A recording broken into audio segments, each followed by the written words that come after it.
இப்போ ஒரு நிமிஷம் யோசிச்சு பாருங்க. பிரபஞ்சத்தோட ஒட்டுமொத்த ரகசியமும் உங்களுக்கு ஒரே நொடியில கிடைச்சிடுச்சுன்னா என்ன ஆகும்னு எப்போவாது நினைச்சு பார்த்திருக்கீங்களா? வாவ்! ஒரே நொடியிலயா? அது ரொம்ப பெரிய விஷயமாச்சே! ஆமா. அதாவது ஒரு சாதாரண 90களோட கம்ப்யூட்டர்ல உலகத்தோட மிகச் சிக்கலான ஒரு குவாண்டம் அல்காரிதத்தை ஓட வச்சா என்ன ஆகுமோ அதுதான் நடக்கும். கண்டிப்பா. சிஸ்டம் மொத்தமா கிராஷ் ஆயிடும். வேற வழியே இல்ல. அதேதான். நம்ம மூளைக்கும் அதேதான் நடக்கும். ஒரு மிகப்பெரிய தத்துவத்தையோ இல்ல பிரம்மாண்டமான உண்மையோ எதிர்கொள்றதுக்கு மனித மனம் அடிப்படையில தயாரா இருக்காது அப்படிங்கறது நிஜம். எக்ஸாக்ட்லி. அந்த சிஸ்டம் கிராஷ் ஆகாம இருக்குதான் பல நூற்றாண்டுகளா தத்துவவாதிகளும் ஞானிகளும் ஒரு முறையான உளவியல் கட்டமைப்பை உருவாக்கி வச்சிருக்காங்க.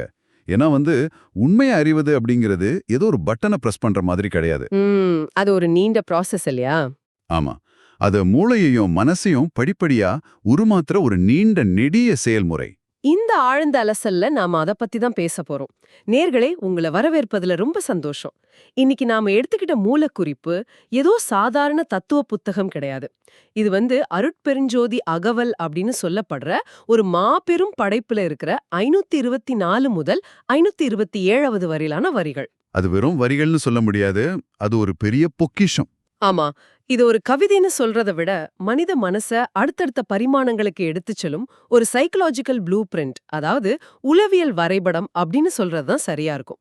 வெறும் 16 வரிகள்ல ஒரு மனிதன் எப்படி தன் அறியாமையிலிருந்து விலகி உச்சக்கட்ட உண்மையை சந்திக்கிறான் அப்படிங்கிறதுக்கான 4 ரகசிய படிக்கட்டுகளை இது விவரிக்குது. சரி, நாம இப்போ முதல் படிக்கட்டிலேருந்து தொடங்குவோமா? கண்டிப்பா. இந்த முதல் படியே ஒரு முரண்பாடான இடத்துல தான் தொடங்குது. அந்த வரிகளை கொஞ்சம் உற்று நோக்குனா அதோட ஆழம் நமக்கு புரியும். ஆமா. அந்த வரிகள் இப்படி சொல்லுது: பிரம்ம ரகசியம் அருட்பெருஞ்சோதி, பேசியன் குலத்தே அருட்பெருஞ்சோதி, தரமுற விளங்கும் அருட்பெருஞ்சோதி, சாந்த சட்குருவே அருட்பெருஞ்சோதி. அதாவது பிரம்ம ரகசியம்னா பிரபஞ்சத்தோட அடிப்படை ரகசியம்னு நாம எடுத்துக்கலாம்.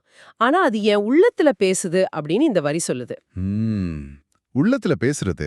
அதோட அதை கொண்டு வருபவர் சாந்த சத்குரு, அதாவது அமைதியான குருன்னு சொல்லுது. இப்போ எனக்கு என்ன கேள்வினா, அமைதி அப்படிங்கிறது வெறும் சத்தம் இல்லாத ஒரு நிலைமை தானே? அது எப்படி நமக்குள்ள ஒரு மாபெரும் ரகசியத்தை பேச முடியும்? ஏதோ காட்டுக்குள்ள போய் கண்ணை மூடி உட்கார்ந்தா எல்லாம் புரிஞ்சிடுமா என்ன? இப்ப நீங்க கேக்குறது ரொம்ப நியாயமான கேள்வி. அமைதி அப்படிங்கறத நம்ம வெறும் சத்தமின்மை, அதாவது ஆப்சன்ஸ் ஆஃப் நாய்ஸ் அப்படின்னு சுருக்கி பார்க்கிறோம். ஆனா நரம்பியல் ரீதியாகவும் உளவியல் ரீதியாகவும் பார்த்தா அமைதி அப்படிங்கிறது மூளையோட மிக உயர்ந்த செயல்பாட்டு நிலை. ஓ, அமைதியா இருக்கும்போது மூளை அதிகமா செயல்படுதா? ஆமாம். நம்ம அன்றாட வாழ்க்கையை கொஞ்சம் நினைச்சு மாறுங்க. நம்ம மூளை எப்போதுமே ஒரு சந்தை எரிச்சல்ல தான் இருக்கு. ஆஃபீஸ் வேலை, எதிர்காலத்தை பத்தின பயம், அடுத்த வேலை சாப்பாடு, சோஷியல் மீடியா, இப்படி தொடர்ச்சியான டேட்டாவை அது ப்ராசஸ் பண்ணிக்கிட்டே இருக்கு. இதுதான் காக்னிட்டிவ் லோட் அப்படின்னு சொல்வாங்களா? அதேதான், காக்னிட்டிவ் லோட். இந்த இரைச்சலுக்கு மத்தியில ஒரு பிரம்மாண்டமான தத்துவமோ அல்லது உங்களுக்கான விடையோ உங்க கண் முன்னே இருந்தா கூட உங்களால அதை கிரகிக்க முடியாது. ஓஹோ, அப்படியானால் இந்த சாந்த சத் குரு அப்படிங்கிறது வெளியே இருந்து வர்ற யாரோ ஒரு ஆள் கிடையாது. நம்முடைய மூளை அந்த காக்னிட்டிவ் லோட்லேருந்து விடுபட்டு அடையும் அந்த தரம் வாய்ந்த அமைதி நிலைன்னு சொல்றீங்களா? ஒரு குவாலிட்டி காம்னஸ். முற்றிலுமாக அதேதான் நான் சொல்றேன். அந்த வரிகள்ல தரமுற விளங்கும் அப்படிங்கிற வார்த்தையை நீங்க கவனிக்கணும். ஏதோ தற்செயலா ரேண்டமா வர்ற அமைதி அல்ல இது.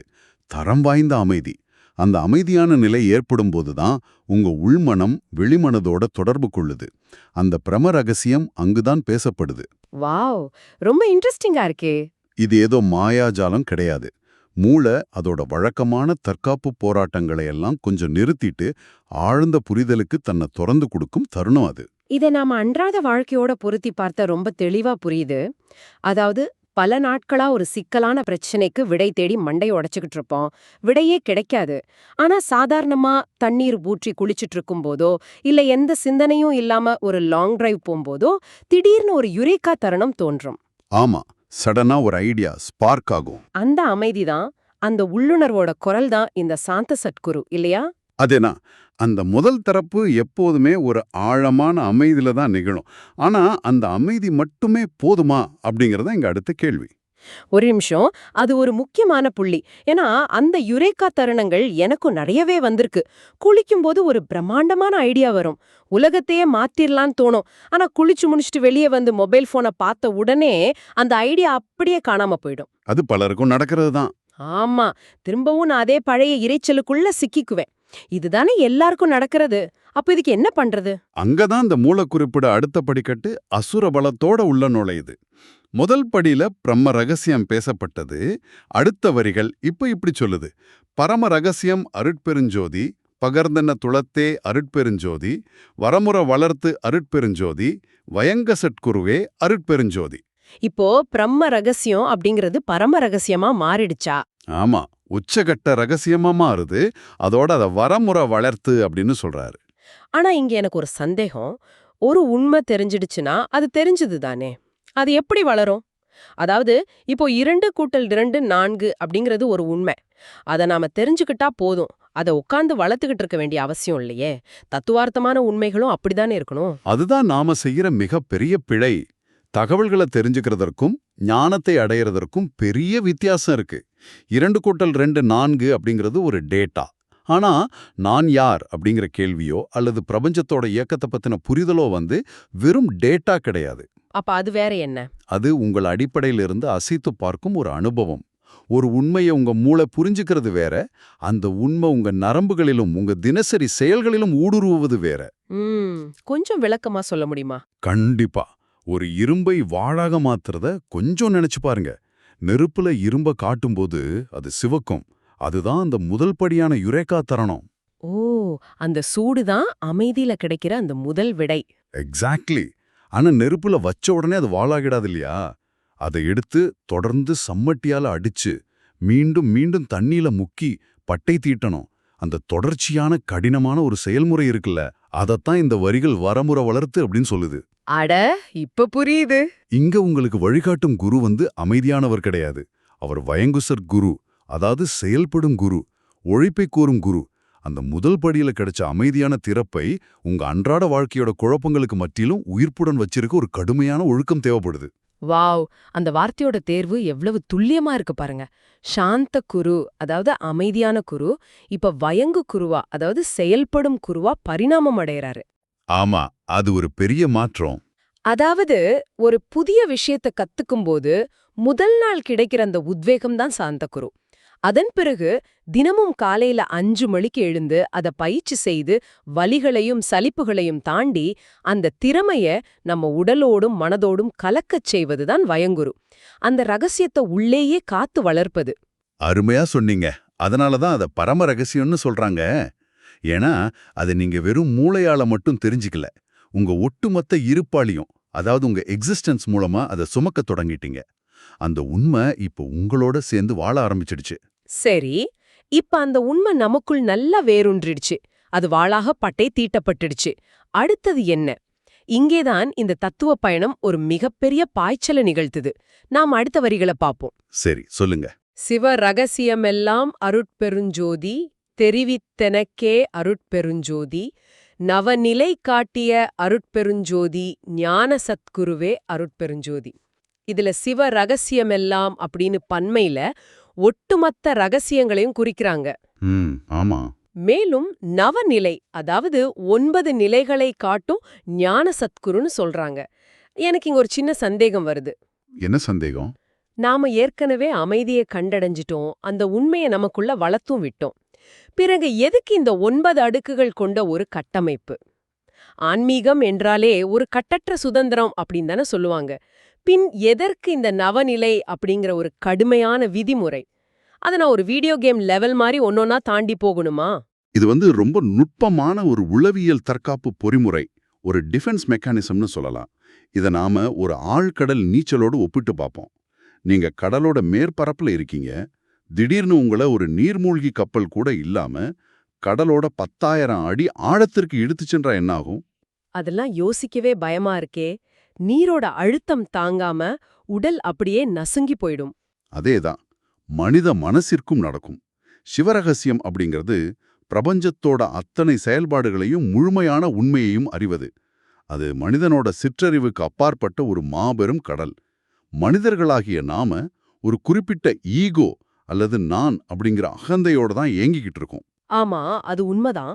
திடீர்னு பிரபஞ்சத்தோட முழுமையான உண்மை முன்னாடி விரிந்தா அவனோட ஈகோ சுக்குநூறு ஆகிடும், அவனுக்கு பைத்தியமே பிடிச்சிடலாம். அதனால தான் ஆழ்கடல் நீச்சல் வீரர்கள் எப்படி ஒவ்வொரு குறிப்பிட்ட ஆழத்திலும் சில நிமிடங்கள் தங்கி அழுத்தத்திற்கு தன்னை பழக்கப்படுத்திக் கொண்டு கீழே போறாங்களோ அதைத்தான் டீகம்ப்ரெஷன் ஸ்டாப்ஸ்னு சொல்லுவோம். அதே போல மனித மனதை பழக்கப்படுத்த தான் இந்த நவநிலை, அதாவது 9 நிலைகள். வாவ்! இது உண்மையிலேயே மனச அதிர வைக்கிற ஒரு ஒப்பீடு. அந்த 9 நிலைகளும் வெறும் படிகள் கிடையாது. அவை மனசை சிதைந்து விடாமல் பாதுகாக்கும் டீகம்ப்ரெஷன் ஸ்டாப்ஸ் அப்படின்னு சொல்றீங்க. ஒவ்வொரு நிலையிலையும் மனித மனம் தன் பழைய அகந்தைய கொஞ்சம் கொஞ்சமா விட்டுட்டு ஒரு புதிய விரிந்த பரிமாணத்துக்கு தன்னை தயார்படுத்திக்குது. எக்ஸாக்ட்லி. அதனால தான் இங்க வழிகாட்டுபவர் ஞான சத்குரு அப்படின்னு அழைக்கப்படுகிறார். ஞானம் அப்படிங்கிறது வெறும் தகவல் கிடையாது, அது எந்த பிரம்மையிலும் சிக்கிக்கொள்ளாமல் உண்மையை எதிர்கொள்ளும் ஒரு கட்டமைப்பு. ம் ரொம்ப ஆழமான விஷயம் இது. இந்த 9 நிலைகளையும் கடக்காம ஒருவர் குறுக்கு வழியில இறுதி உண்மையை அடைய நினைத்தால், ஒன்னு அவர் தன் மனநிலையை இழப்பார், அல்லது அந்த உண்மையை ஏதோ ஒரு மாயை அப்படின்னு தவறாக புரிஞ்சுக்குவார். முறையான அஸ்திவாரம் இல்லாம கட்டப்படும் பிரம்மாண்டமான கட்டிடம் இடிந்து விழுகிற மாதிரி தான் அது. அப்படியானால் தத்துவத் தேடல் அப்படிங்கிறது வெறும் உணர்ச்சி வசப்பட்ட பயணம் கிடையாது. அது மிக துல்லியமாக வடிவமைக்கப்பட்ட ஒரு உளவியல் அறிவியல், ஒரு சைக்கலாஜிக்கல் சயின்ஸ் அப்படிங்கறது இந்த வரிகள் மிக தெளிவா காட்டுது. சரி, இப்போ ஒரு மனிதன் இந்த 9 நிலைகளையும் தாண்டி அந்த ஆழ்கடலோட அடிமட்டத்திற்கு சென்று விட்டான் அப்படின்னு வச்சுப்போம். அங்க அவனுக்கு என்ன காத்திருக்கு? அதத்தான் அந்த இறுதி 4 வரிகள் ரொம்ப அழகா சொல்லுது. ஆமா, சத்தியமனைத்தும் அருட்பெருஞ்சோதி, சித்தியன் முழுதும் அருட்பெருஞ்சோதி, அத்தகை தெரித்த அருட்பெருஞ்சோதி, அருட்சிவகுருவே அருட்பெருஞ்சோதி. சத்தியம் அனைத்தும், அதாவது எல்லா உண்மைகளும், சித்தி முழுதும், அதாவது எல்லா ஆற்றல்களும் கிடைச்சிடுது. ஆனா எனக்கு இது ஒரு மிகப்பெரிய எச்சரிக்கையாகத்தான் படுது. ஏன் அப்படி சொல்றீங்க? எல்லாமே கிடைப்பது ஒரு உச்சகட்ட நிலை தானே, அதுல என்ன எச்சரிக்கை? கொஞ்சம் யோசிச்சு பாருங்க. எல்லா ரகசியங்களும் தெரிஞ்சிடுச்சு, நினைத்ததை முடிக்கும் அபாரமான ஆற்றலான சித்தி கிடைச்சிடுச்சு. இவ்ளோ பெரிய சக்தி ஒரு மனிதனோட கையில கிடைக்கும்போது, அது ஒரு சிறுவனோட கையில அணு ஆயுதத்தோட பாஸ்வேர்டு, அதாவது நியூக்ளியர் லான்ச் கோட்ஸ குடுக்கற மாதிரி இல்லையா? அவன் தன்னை ஒரு கடவுளாகவே நினைச்சுக்க மாட்டானா? முழுமையான சத்தியமும் அளவற்ற சித்தியும் மனிதனுக்கு கர்வத்தை தானே தரும். இந்த அழிவுல இருந்து அவன் எப்படி தப்பிப்பான்? நீங்க தத்துவ பயணத்தோட ஆகப்பெரிய அபாயகரமான புள்ளிய சரியா தொட்டுட்டீங்க. பராற்ற புரட்டி பார்த்தோன்னா, அபாரமான அறிவோ அல்லது அசாத்தியமான ஆற்றலோ பெற்ற பல மனிதர்கள் அகந்தையினால தங்களையும் அழிச்சு தங்களை சுற்றியுள்ள சமூகத்தையும் அழிச்சிருக்காங்க. ஆமாம், நிறைய உதாரணங்கள் இருக்கு. அறிவும் ஆற்றலும், அதாவது சத்தியமும் சித்தியும் மட்டும் இருந்தா போதாது. அவை ரெண்டுமே திசை தெரியாத ஏவுகணைகள் மாதிரி. அதை கட்டுப்படுத்த ஒரு பாதுகாப்பு அரண் தேவை. அந்த அரணத்தான் இந்த மூலக்குறிப்போட இறுதி வரி சொல்லுது. அதுதான் அருட்சிவகுரு. ஓ, அருள், அதாவது இரக்கம், கருணை அல்லது பேரன்பு, இதுதான் இந்த பாதுகாப்பு அரண். மிகச்சரியாக புடிச்சிட்டீங்க. நீங்க எவ்வளவு பெரிய ரகசியத்தை அறிஞ்சிருந்தாலும், எவ்வளவு பெரிய சித்திகளை பெற்றிருந்தாலும், உங்க இதயத்துல அருள் இல்லைன்னா அந்த அறிவு ஒரு ஆபத்தான ஆயுதம். கண்டிப்பா. சித்தி அப்படிங்கிறது ஒருவருக்கு தனிப்பட்ட ஆற்றலை கொடுக்குது. ஆனா அருள் அப்படிங்கிறது அந்த ஆற்றலை ஒட்டுமொத்த பிரபஞ்சத்தோட நன்மைக்காக பயன்படுத்தும் பக்குவத்தை தருது. நான் அப்படிங்கிற வட்டத்திலிருந்து விடுபட்டு நாம் அப்படிங்கிற பிரபஞ்ச உணர்வோடு இணையும் புள்ளி அது. அப்படியானால் இறுதி குருவாக வரும் அருட்சிவகுரு உங்களுக்கு புதுசா எதையும் கற்றுத்தருவது கிடையாது. மாறாக இதுவரை நீங்கள் பெற்ற அறிவையும் ஆற்றலையும் பேரன்போடு எப்படி இணைப்பதுன்னு காட்டுகிறார். அருள் இல்லாத சத்தியம் வரட்டுத்தனமானது. அருள் இல்லாத சித்தி அழிவை தரக்கூடியது. அறிவும் அன்பும் இணையும் போதுதான் மனிதன் முழுமையடைகிறான். இது எவ்வளவு ஆழமான வாழ்வியல் முத்தாய்ப்பு பாருங்க. இதுதான் இந்த 16 வரிகளோட பயணம். இதை நீங்க ஒரு வரைபடம் மாதிரி உங்க கண்முன் விரிச்சு பாருங்க. அமைதியில தொடங்கும் ஒரு சிறு தேடல், அதாவது சாந்த குரு. பிறகு கடின உழைப்பால் வளர்க்கப்பட்டு அது வயங்கு குரு ஆகுது. ஒரு உறுதியான கட்டமைப்பாக மாறி அது ஞான குருவா நிக்குது. இறுதியில எல்லாவற்றையும் அரவணைக்கும் பேரென்பாக அருட்சிவ குருவா மலருது. இது வெறும் ஆன்மீக பயணம் மட்டும் கிடையாது, மனித பரிணாம வளர்ச்சியோட மிகச்சிறந்த உளவியல் சித்திரம். நீங்க சொல்ல சொல்ல எனக்குள்ள ஒரு மிகப்பெரிய தெளிவு பிறக்குது. நேர்களே, நாம இப்போ கடந்து வந்த இந்த பாதைய சற்று உங்க சொந்த வாழ்க்கையோட இணைத்து பாருங்க. நீங்க ஒரு புதிய தொழில தொடங்க நினைத்திருக்கலாம், ஒரு புதிய கலையை கற்க நினைத்திருக்கலாம், அல்லது உங்க வாழ்க்கையோட ஒரு சிக்கலான காலகட்டத்தை புரிஞ்சுக்க முயற்சிக்கலாம். எடுத்த உடனே உங்களுக்கு விடை கிடைச்சிடாது. கண்டிப்பா கிடைக்காது. முதலில் உங்களுக்கு தேவையானது கவலைகள் இல்லாத ஒரு தரம் வாய்ந்த அமைதி. அதில்தான் உங்களை வழிநடத்தும் முதல் பொறி தோன்றும். பிறகு அந்த பொறியை கைவிடாம உங்க அன்றாட வாழ்க்கையோட இரைச்சல்களுக்கு இடையிலையும் அதை தொடர்ந்து பயிற்சி செய்து வளர்த்தெடுக்கணும். ம். அதுதான் அந்த வயங்கு குரு ஸ்டேஜ். ஆமா. அதன் பின் அது சிதைந்து விடாமல் இருக்க ஒரு முறையான கட்டமைப்பை, ஒரு ஒழுக்கத்தை நீங்கள் உருவாக்கணும். அதுதான் அந்த 9 நிலைகள். இறுதியில நீங்கள் தேடிய வெற்றியோ அறிவோ முழுமையாக கிடைக்கும்போது அது உங்களை அகந்தைக்குள்ள தள்ளாம இருக்க ஒரு ஆழமான கருணையோடு அருளோடு அதை நீங்கள் அணுகணும். ரொம்ப அழகா சம்மரைஸ் பண்ணீங்க. தத்துவங்கள் எப்போதுமே ஏதோ நூல்களுக்குள் உறங்குவதற்காக எழுதப்பட்டவை கிடையாது. மனித மனம் பல்லாயிரம் ஆண்டு காலங்களாக எதிர்கொள்ளும் சவால்களை தாண்டுவதற்கான ஷார்ட்கட் வழிகள்தான் அவை. அருட்பெருஞ்சோதி அகவல்ல உள்ள இந்த 16 வரிகள் மூளைக்கும் மனதிற்கும் கொடுக்கப்பட்ட ஒரு மாபெரும் சவால். அதே சமயம் அதை தாண்டி வருவதற்கான ஒரு வரைபடமும் கூட. முற்றிலும் உண்மை. இந்த ஆழ்ந்த அலசல்ல நாம ஒரு மாபெரும் தத்துவ படிக்கட்டுகள்ல ஏறி பயணித்திருக்கோம்னு தான் சொல்லணும். ஆனா இந்த உரையாடலை முடிப்பதற்கு முன்னாடி உங்களுக்கு ஒரு சிந்தனையை நான் இட்டுச் செல்ல விரும்புறேன். என்ன அது? இந்த 16 வரிகளை பற்றி நாம இவ்வளவு ஆழமாக பேசணும். ஆனா அதுல ஒரு முக்கியமான விஷயத்தை நீங்க கவனிச்சீங்களா? ஒவ்வொரு வரியோட முடிவிலும் அருட்பெருஞ்சோதி அப்படிங்கிற ஒரு சொல் ஒரு தாளந்தப்பால கடிகார முள்ளை போல அல்லது மூளையை டியூன் செய்யும் ஒரு மந்திரம் போல மீண்டும் மீண்டும் வருது. பிரம்ம ரகசியம் அருட்பெருஞ்சோதி, சாந்த சத்குருவே அருட்பெருஞ்சோதி அப்படின்னு எல்லா வரிகளிலும் அது ஒலிக்குது. ஆமாம், அது திரும்ப திரும்ப வருது. ஏன் அப்படி வடிவமைக்கப்பட்டிருக்கு? நம்ம பேசணுமே காக்னிட்டிவ் லோட், இரைச்சல் அப்படின்லாம். ஒருவேளை அந்த இரைச்சலை எல்லாம் நிறுத்தி மனசை ஒருமுகப்படுத்தி இந்த 4 மாபெரும் ரகசியங்களையும் திறக்க பயன்படுத்தும் ஒரு மாஸ்டர் சாவியாக அந்த ஒற்றை சொல்லி இருக்குமோ? அல்லது அந்த வார்த்தையோட தொடர்ச்சியான உச்சாடனமே இந்த தத்துவ படிக்கட்டுகளை நாம ஏறுவதற்கு தேவையான உளவியல் ஆற்றலை தருதோ? கொஞ்சம் சிந்தித்து பாருங்கள்.